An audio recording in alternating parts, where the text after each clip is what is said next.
The battlefield had grown eerily silent, except for the distant rumble of artillery echoing over the frozen plains. Smoke drifted in lazy plumes from shattered villages, where only hours earlier fierce fighting had ripped through the streets. The Ukrainian brigade, trapped on the eastern edge of a pocket, could feel the noose tightening around them. The Russian advance had been relentless, cutting supply routes, forcing desperate last stands in forests, fields, and crumbling houses. For the Ukrainians, every hour of resistance was paid with blood. But in that silence, beneath the pale gray skies, another sound began to grow, the heavy, earth-shaking rumble of armored engines. It wasn't just any tank column. This was Russia's pride, its spearhead, the T-90M Proryev, the tank Moscow called its ultimate battlefield answer, designed for exactly this kind of crushing counterattack. The Ukrainian soldiers, huddled in muddy trenches, knew what was coming.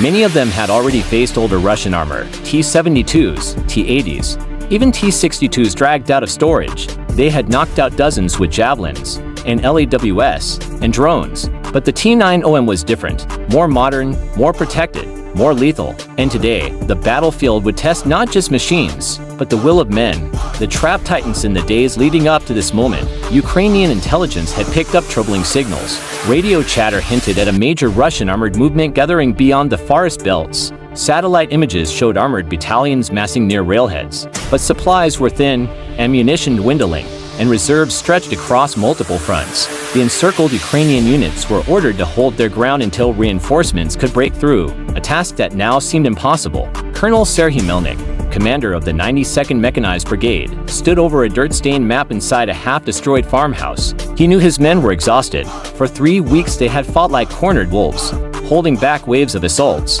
But the latest reports chilled even his hardened nerves. T-90Ms were moving toward his sector. "Sir, our anti-tank teams are down to 6 missiles. Drones are almost out of batteries," his aide whispered. Melnik clenched his jaw. "Then we fight with what we have. If the T-90s want to strike, let them come. We'll bleed them before they take us." Moscow's gamble for the Russian high command. This offensive was more than just a battlefield maneuver. It was a political necessity. Moscow needed a victory, something dramatic, something to show not just Ukraine, but the West, that Russia's war machine still had teeth.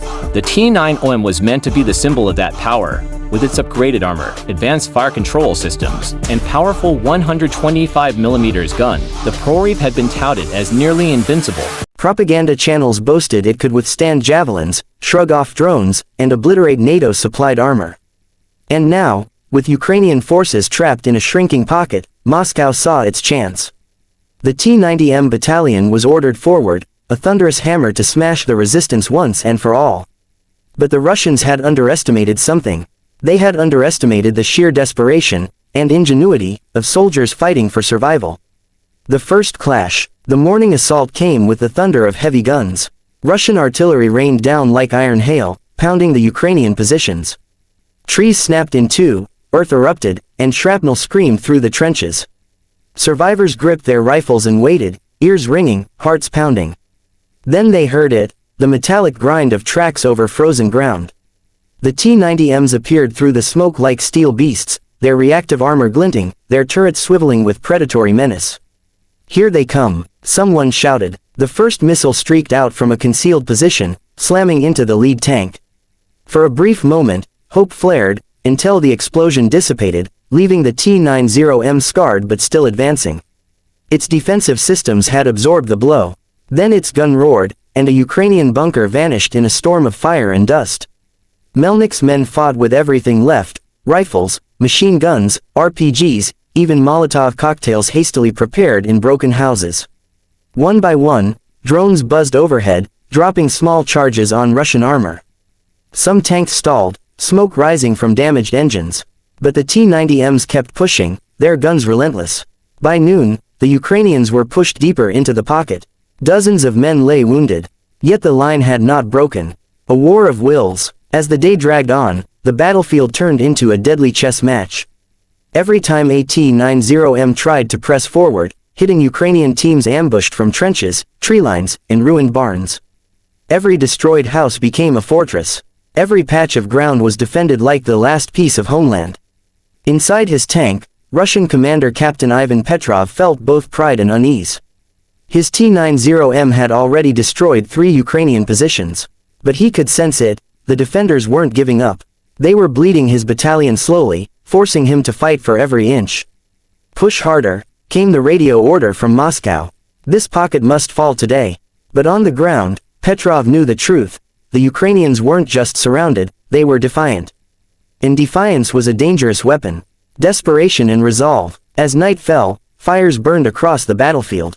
The air smelled of smoke, metal, and blood. Both sides licked their wounds. The Russians had lost several tanks, even the mighty T-90M wasn't invulnerable.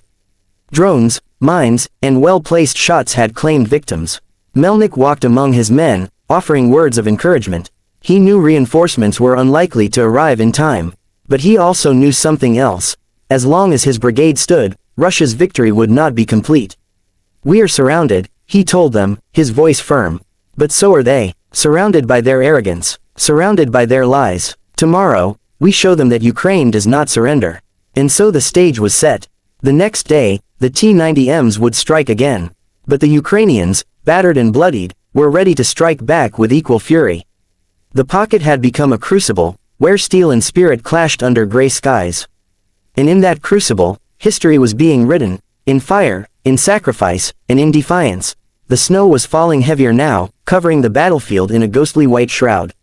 Flames still rose from destroyed vehicles, their twisted frames glowing against the darkness of the forest line. But amidst the wreckage, the T-90M crew knew their mission was not yet finished. The Ukrainians were regrouping, tightening their circle like hunters closing in on prey. Captain Antonov looked through the periscope and spotted shadows moving between the trees. Ukrainian infantry with enlaws and javelins were advancing, their silhouettes barely visible in the pale glow of burning armor. "They're coming," he muttered, gripping the controls tighter. Inside the tank, the atmosphere was suffocating. The loader, Ivan, was drenched in sweat despite the bitter cold outside. His hands trembled as he prepared another round, whispering under his breath, "We're not going to make it out alive." But Antonov's voice cut through the dread. "We're not here to make it out alive, we're here to hold this ground." His words carried the kind of steel that could either inspire or terrify. The first wave of Ukrainian infantry broke from cover, launching anti-tank missiles. Trails of smoke streaked across the night sky. The T-90M's active protection system, Afghanet, roared to life. Explosive countermeasures detonated mid-air, intercepting incoming missiles in flashes of fire. "Direct hit avoided," shouted the gunner, Sergei. "Another incoming, 3 o'clock." Another missile closed in, but the Afghanet destroyed it in a thunderous blast just meters from the tank. The crew was shaken but alive. Antonov seized the moment. "Loader, AP round, fast," he barked. Ivan shoved a shell into the breach, and Sergei fired. The shell ripped through the trees, exploding among the advancing infantry. Bodies were thrown into the air, and the Ukrainian line staggered. But they were not retreating. Instead, they pressed harder. More missiles, more gunfire, more shadows appearing in the snow. It was a fight to the death. Antonov knew they couldn't stay put. "We move," he ordered. "Forward, break their circle before it closes completely." The T-90M lurched forward, its heavy tracks grinding snow and mud into the frozen earth. Machine guns barked from the turret, spraying bullets at anything that moved. The roar of the diesel engine echoed across the battlefield like a beast unleashed. The Ukrainians fired again, this time from rooftops of nearby ruins. One rocket slammed into the tank's side, scorching the armor but failing to penetrate. The impact shook the crew violently, knocking Ivan against the steel wall. "Armor's holding," Sergei gasped, regaining his breath. "Then we keep going," Antonov growled.